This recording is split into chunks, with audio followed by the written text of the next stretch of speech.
Hi friends, நாங்கள் தான் உங்கள் 2K கப்பிள் மணிமுது. இன்னும் அவங்கள வீடியோ போடுறாங்களா அப்படின்ற அளவுக்கு தான் இருக்கும் அப்படின்னு நினைக்கிறேன். ஏன் அப்படின்னா நாங்கள் விலாக் போட்டு ரொம்ப நாள் ஆச்சு. ஆமாம், அந்த அளவுக்கு தான் இருக்கும். இப்படியே ஒரு வழியாக விலாக் போட்டிங்க அப்படின்னா நிறைய கமெண்ட்ஸ் வரும். ஏன்னா அந்த மாதிரி தான் நாங்களுமே நடந்துக்கிறோம். நாங்கள் ரீசெண்டாக தான் கமெண்ட்ஸ் வந்து படித்தோம், நம்ம வீடியோஸுக்கு வர கமெண்ட்ஸு. ஆனால் இந்த அளவுக்கு வந்து எங்களை எல்லாரும் மிஸ் பண்ணுறீங்க அப்படின்னு நினைக்கும் போது எங்களுக்கு வந்து ரொம்ப ஹாப்பியாக இருக்குது. ஆல்ரெடி சொல்லியிருந்தோம் அந்த ப்ரெக்னென்ட் விலாக் வந்து அவ்வளோ வராது அப்படின்னு சொல்லிட்டு, மற்றவங்களை கஷ்டப்படுத்துறது வந்து நமக்கு நல்லா இருக்குது அப்படின்னு சொல்லிட்டு தான் நாங்கள் விலாக் போடலை. இந்த விலாக் கூட நாங்கள் ஏன் மேக் பண்ணுறோம் அப்படின்னா, இப்போ நாங்கள் ரீசெண்டாக கமெண்ட்லாம் ஃபுல்லாக செக் பண்ணி பார்த்தப்போ அக்காவோட டெலிவரி டேட் சொல்லுங்கள் அப்படின்னு நிறைய பேர் கேட்டிருந்தீங்க. எதுவுமே அப்டேட் பண்ண மாட்டீங்க, என்னாச்சு அப்படிலாம் சொல்லி நிறைய பேர் கேட்குறாங்க. உங்களை நம்பி தான் நிறைய பேர் கேட்குறாங்க, ஒரு ரெஸ்பான்ஸ் பண்ண மாட்டீங்க. ரெஸ்பான்ஸ் பண்ணாமலாம் இல்லைங்க.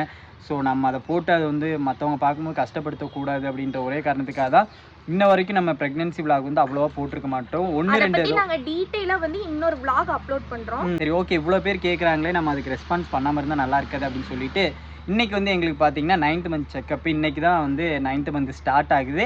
டெலிவரி டேட்டு எப்போ அப்படின்னு போக போக விலாக் பண்ணலாம். நிறைய பேர் எங்களை வந்து ரொம்ப மிஸ் பண்ணுறீங்க அப்படின்னு நிறைய கமெண்ட்ஸ் வந்துருந்தது. நாங்களுமே உங்களை ரொம்ப மிஸ் பண்ணுறோம். மது ப்ரெக்னெண்ட்டாக இருக்கிறதுனால எங்களால் அவ்வளோ விலாகு போட முடியல. சரி, ஓகே, முடிஞ்ச வரைக்கும் எங்களால் விலாக் அடுத்தடுத்து கொடுத்துட்டே இருக்கோம். vlog மட்டும் இல்ல, நாங்க இன்ஸ்டால ரீல்ஸுமே வந்து அவ்வளோ ரொம்ப கம்மி பண்ணிட்டோம். 2 வீக்ஸ் ஆச்சு. முதல்ல டெய்லியும் எது எப்படினாலும் இன்ஸ்டாகிராமில் நாங்கள் டெய்லி ரீல்ஸ் போட்டுருவோம். இப்போ அதுவுமே எங்களால் போட முடியல. நிறைய பேர் பார்த்துருப்பீங்க அப்படின்னு நினைக்கிறேன். சரி, ஓகேங்க. நான் ரொம்ப நாள் கழித்து வீடியோ எடுக்கவும் கையெல்லாம் ரொம்ப பயங்கரமாக வலிக்குது. இவளுக்காகவே வந்து சில இது வந்து ஆல்டர் பண்ணி, எனக்காக இல்லை, எனக்காகவும் காருக்காகவும். சரி, ஓகே, இருங்க காட்டுறோம். பாப்பாக்காகவும் தான். நம்மளோட வீடு பார்த்தீங்கன்னா இந்த பூச்செடி வந்து அங்கே இருந்திருக்கும். இது ஃபுல்லாக பந்தல் போட்டு விட்டோம். ஏன்னா உங்களுக்கே தெரியும் ரொம்ப வெயில் அடிக்குதுல்ல. ஸோ அதனால வெயிலே அடிக்கல. எது பஸ்ஸுக்கு அதே மாதிரி தான். அது நம்ம பஸ்ஸுக்காக போய் வெயிட் பண்ணிட்டு இருக்கோம், பஸ்ஸே வராது. சும்மா சும்மா ஏதாவது நின்றுட்டு இருப்போம். அந்த டைம் ஃபுல்லா பஸ் போயிட்டே இருக்கு. இந்த மாதிரிலாம் நிறைய பேர், இந்த மாதிரிலாம் யாருக்காவது நடந்துச்சுன்னா கீழே கமெண்ட் பண்ணுங்க. நம்ம கார் வந்து இப்போதான் வாட்டர் வாஷ் போயிட்டு வந்து, வாட்டர் வாஷ் இல்லை, சர்வீஸ், ஃபுல் சர்வீஸ் போயிட்டு வந்திருக்குங்க. சர்வீஸ் காஸ்ட் தான் ரொம்ப அதிகமா இருக்கு. கார் எடுக்கிறது கூட பிரச்சனை கிடையாது. அந்த காரை எடுத்ததுக்கு அப்புறம் 3 சர்வீஸ் முடிஞ்சதுக்கு அப்புறம் அந்த காரை மெயின்டைன் பண்றது ரொம்ப கஷ்டமா இருக்கு. இன்னும் 1 மந்த்ல வந்து அடுத்து இன்சூரன்ஸ்க்கு ஒரு 12,000 ரூபாய் கேட்பாங்க. கார் எடுக்கிறதுனா இதெல்லாம் யோசிச்சு எடுங்க. நாங்க எதுவுமே யோசிக்கல, கார் எடுத்தா போதும் அப்படின்ட்டு எடுத்தோம். பார்த்தா இப்ப நிறைய, ஏன்னா மந்த்லி நாங்க டியூவும் கட்டுறோம், காருக்கும் செலவு, பைக்கும் செலவு, பெரிய செலவு. அடுத்து நம்ம பைக் வேற சர்வீஸ் விடணும். அடுத்து நிறைய வேலை. சரி, ஓகேங்க, போக கண்டினியூ பண்றோம். ஸோ நாங்க வந்து இப்ப ஹாஸ்பிட்டலுக்கு வந்து கிளம்பிட்டோம், போயிட்டு இருக்கோம். அங்க போயிட்டு வந்து நீ எப்படி நாங்க ஹாஸ்பிட்டல் போனாலே மத்தியானம் 2 மணி இல்லாம வீட்டுக்கு திரும்பி. அங்க வந்து ரொம்ப கூட்டமா இருக்கு. டாக்டர் வந்து ஒவ்வொருத்தரையும் மெதுவா பார்த்து பொறுமையா அனுப்புவாங்க. ஒவ்வொருத்தங்களுக்குமே கிட்டத்தட்ட 1/4 மணி நேரம் ஆகுது. போன தடவை வந்து என்னைய உள்ள கூட்டிட்டு போயிட்டாங்க. ஸோ 8th மந்த் முடிய போற டைம் April 24 வந்து நாங்க கடைசியா போயிருந்தோம். உள்ள கூட்டிட்டு போயிட்டாங்க. சரி, நார்மல் செக்அப் தானே அப்படின்னு சொல்லிட்டு இவர் எப்பவுமே உள்ள வரமாட்டாரு. ஃபர்ஸ்ட் டைம் பிரெக்னென்ட் ஆனப்ப கன்ஃபார்ம்னு சொல்றதுக்கு கூப்பிட்டாங்க. 1 மாசம் மட்டும் கூப்பிட்டாங்க. பிரெக்னென்ட்டா இருக்காங்க, ஓகே, நல்லா பாத்துக்கங்க. இது வரைக்கும் நான் உள்ளேயே போகல. அதுக்கப்புறம் போன தடவை என்னாச்சுன்னா உள்ள போய் ஒரு 1/4 மணி நேரம் ஃபர்ஸ்ட் அந்த கன்சல்டேஷன் ரூம்குள்ள உட்கார வச்சிருப்பாங்க. அதுக்கப்புறம் தானே நம்ம டாக்டர் பார்க்க போவோம். ரொம்ப நேரம் ஆகி நீ காணோம், என்னாச்சுன்னு தெரியலன்ட்டு பயந்துட்டு அந்த ரூமுக்கு வெளியே வந்து, எப்பவுமே அங்க ஒரு ஸ்லாப் மாதிரி இருக்கும், அங்க உட்காந்து அங்கதான் உட்கார வைப்பாங்க. எனக்கு திடீர்னு இப்போ நிறைய பேருக்கு அந்த மாதிரி தான் இருக்கும்னு நினைக்கிறேன். எப்பவுமே வர டைமை விட கொஞ்சம் லேட்டா ஒரு 1/4 மணி நேரங்கும் போது ஒரு 1/2 மணி நேரம் ஒய்ஃப் வந்து வரல அப்படிங்கும் போது, ஐயோ என்ன நடக்குமோ என்ன இதுமோ. அங்க 3 சாமி போட்டோ வச்சிருந்தாங்க, அந்த அல்லா, கிறிஸ்டினு, இந்து அப்படின்ட்டு. சாமியெல்லாம் வேண்டிட்டு இருக்கேன், ஐயோ கடவுளே எதுவும் சொல்லிடக்கூடாது, என்ன இவ்வளவு நேரமா ஆளை காணுமே. நானும் ஏதோ சந்து வழியாவது அவன் தெரியவாடா நானும் பாக்குறேன், ஒண்ணுமே தெரிய மாட்டா. சரி, அப்புறம் என்ன சொன்னாங்க அப்படின்னு வரும்போது, அப்புறம் வந்து என்னைய வெயிட் எடுக்கிறதுக்கு வந்து வெளியே கூட்டிட்டு வந்தாங்க. ஆக்சுவலா என்ன நடந்துச்சுன்னா, எனக்கு வந்து growth ஸ்கேன் எடுக்கிற டைம் ஆயிடுச்சு. சரி, கையோட ஸ்கேனையும் பண்ணிடுவோம் அப்படின்னு சொல்லிட்டு நீ உட்கார வச்சுட்டாங்க உள்ள. அது வந்து இவருக்கு வெளியே தெரியாதுல்ல, ஏன்னா ஒன்ஸ் உள்ள போயிட்டோம்னா நம்ம திருப்பி வெளியே வர முடியாது. அதனால வந்து தெரிஞ்சவங்களா இருந்தாங்க. வெயிட் வந்து வெளியே தான் போய் பார்க்கணுமா. சரி, வெளியே கூட்டிட்டு போனா என்னாச்சுங்கிறாரு வெளியே நின்றுட்டு. அப்புறம் ஒண்ணு இல்லைங்க, ஸ்கேன் எடுக்கணும்ல, அதனாலதான் நம்ம கடைசி ஸ்கேன் இது அப்படின்னு சொல்லிட்டு அவர் பாட்டுக்கு இந்த தடவை நெட்டு அவர் பாட்டுக்குள்ள வந்துட்டாரு. இல்ல வர சொல்லிட்டாங்க. இந்த மாதிரி ஒரு பொண்ணு வந்து இந்த மாதிரி நீங்க உள்ள வந்துக்கலாம், மேம் உள்ள இருக்காங்க கூப்பிட்டாங்க அப்படின்னாங்க. நான் அப்புறம் பொறுத்து பார்த்தேன், அந்த பொண்ணு காது கேட்கல, நான் பாட்டுக்கு உள்ளே வந்துட்டேன். அப்புறம் அந்த மேம் இங்க போகணும் அப்படின்னா, ஓகே மேம் போயிடலாம் அப்படின்ட்டு போயாச்சு. அப்புறம் சரின்ட்டு இந்த தடவை ஸ்கேன்ல இன்னைக்கு தான் பாத்தீங்கன்னா நிறைய பேர் அதுலயே கன்ஃபியூஷன் ஆயிராதீங்க. இன்னைக்கு தான் பாத்தீங்கன்னா 9th மந்த்தே ஸ்டார்ட் ஆகுது.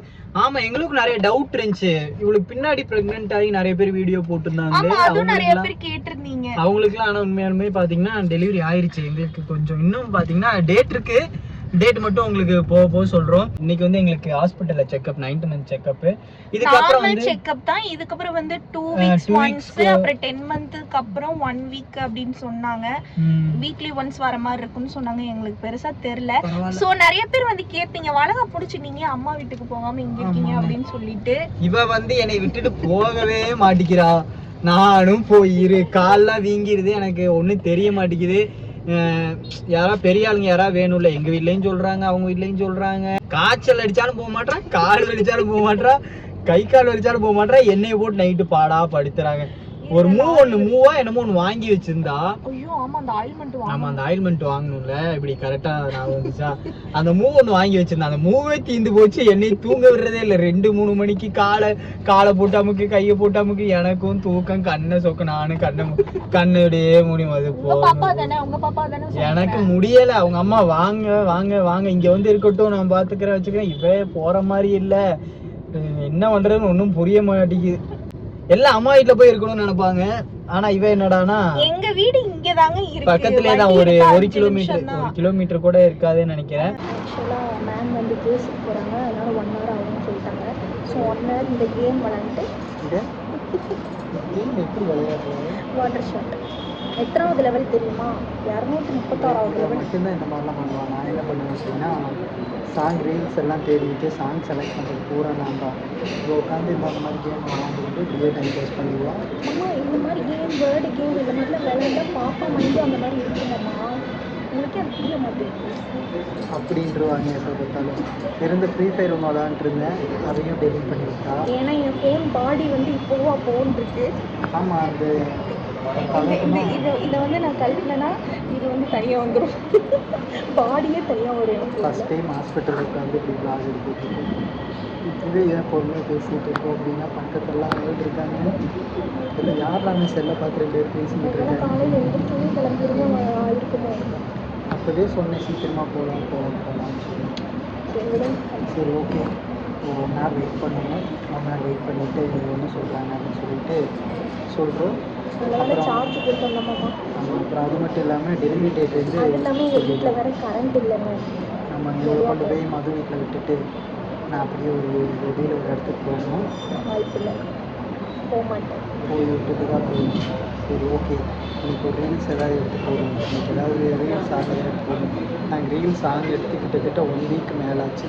இன்னைக்கு கண்டிப்பாக ஏதாவது ஒரு சாங் எடுத்து எடுக்கணும்.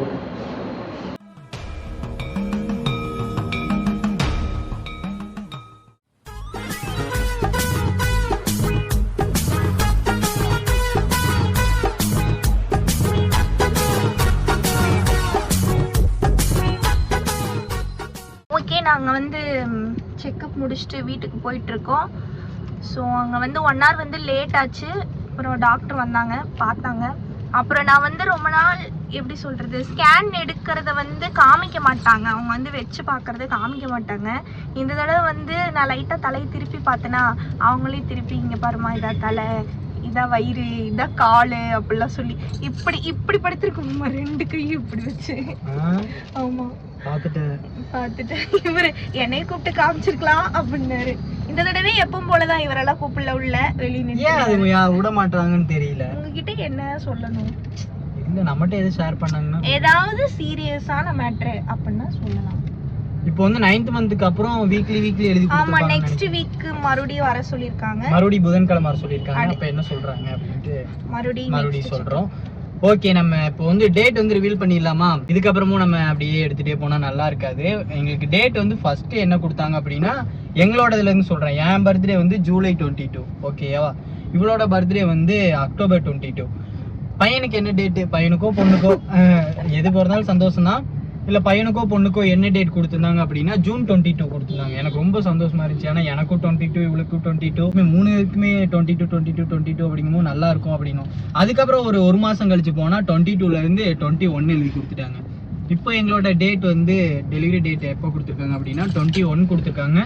ஆனா நம்ம 21ன்னு சொல்ல சொல்ல முடியாது, 22ன்னு சொல்ல முடியாது. அது நிறைய பேர் சொல்றாங்க இந்த மாசமே கூட இருக்கலாம், சொல்ல முடியாது. அதுல இருந்து ஒரு 5-6 நாள் முன்னாடி இருக்கும், அதுல இருந்து 5-6 நாள் பின்னாடி இருக்கும். சில டைம் அந்த டேட்ல பார்த்தா என் ஃப்ரெண்டுக்கு 9வது மாசம் தொடங்கி 2வது வாரத்திலேயே டெலிவரி ஆயிடுச்சு. அப்புறம் பாத்தீங்கன்னா இப்ப இடையில ஒரு டைம் எங்க அம்மாவோட பர்த்டே அன்னைக்கு பாத்தீங்கன்னா கரெக்டா இவளுக்கு பெயின் வந்துருச்சு.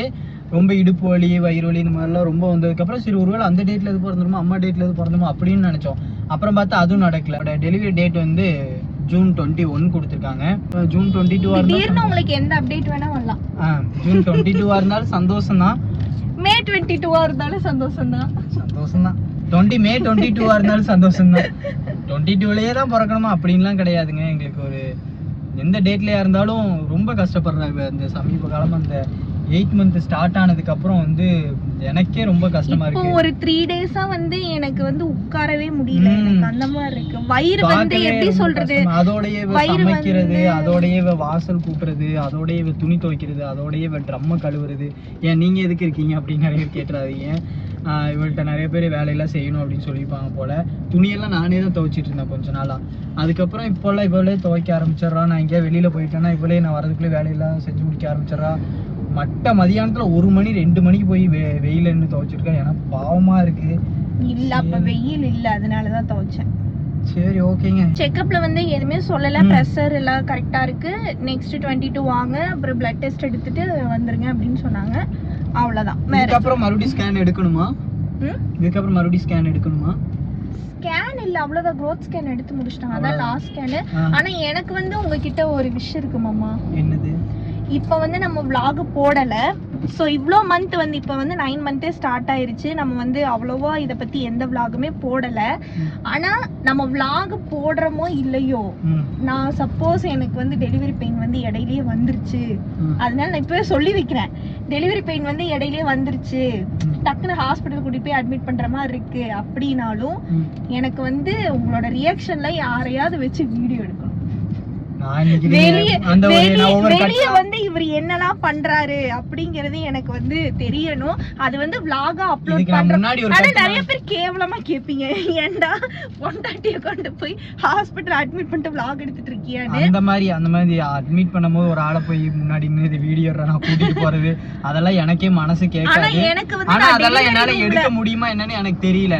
உன்னை நான் அந்த வண்டி ஓட்டுற டயத்துல வீடியோ இந்த நாடோடிய படத்துல மாதிரி இப்படிலாம் கூட்டிட்டு போறதெல்லாம் எனக்கு வந்து அந்த டெலிவரி ரூம் நான் அந்த கையில குழந்தை வாங்கும் போது வேணா முடிஞ்ச அளவுக்கு நான் கேப்சர் பண்றேன்.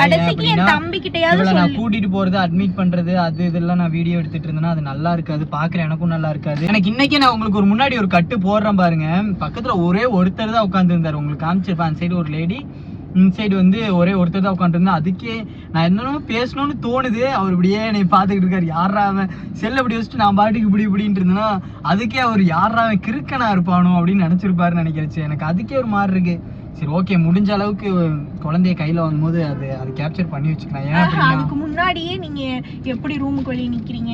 நிறைய பேர் வீடியோல எல்லாம் அங்கிட்டு இங்கிட்டு நடக்கிறது. நான் இப்ப இல்லனாலுமே நான் நடந்துகிட்டு தான் இருக்கேன். என்னடா சொல்லுவாங்க. எனக்கு வந்து அதை பார்க்கணும். அது வந்து vlog அப்லோட் பண்றோம் பண்ணல அது வேற. ஆனா எனக்கு வந்து அந்த வீடியோ வேணும்.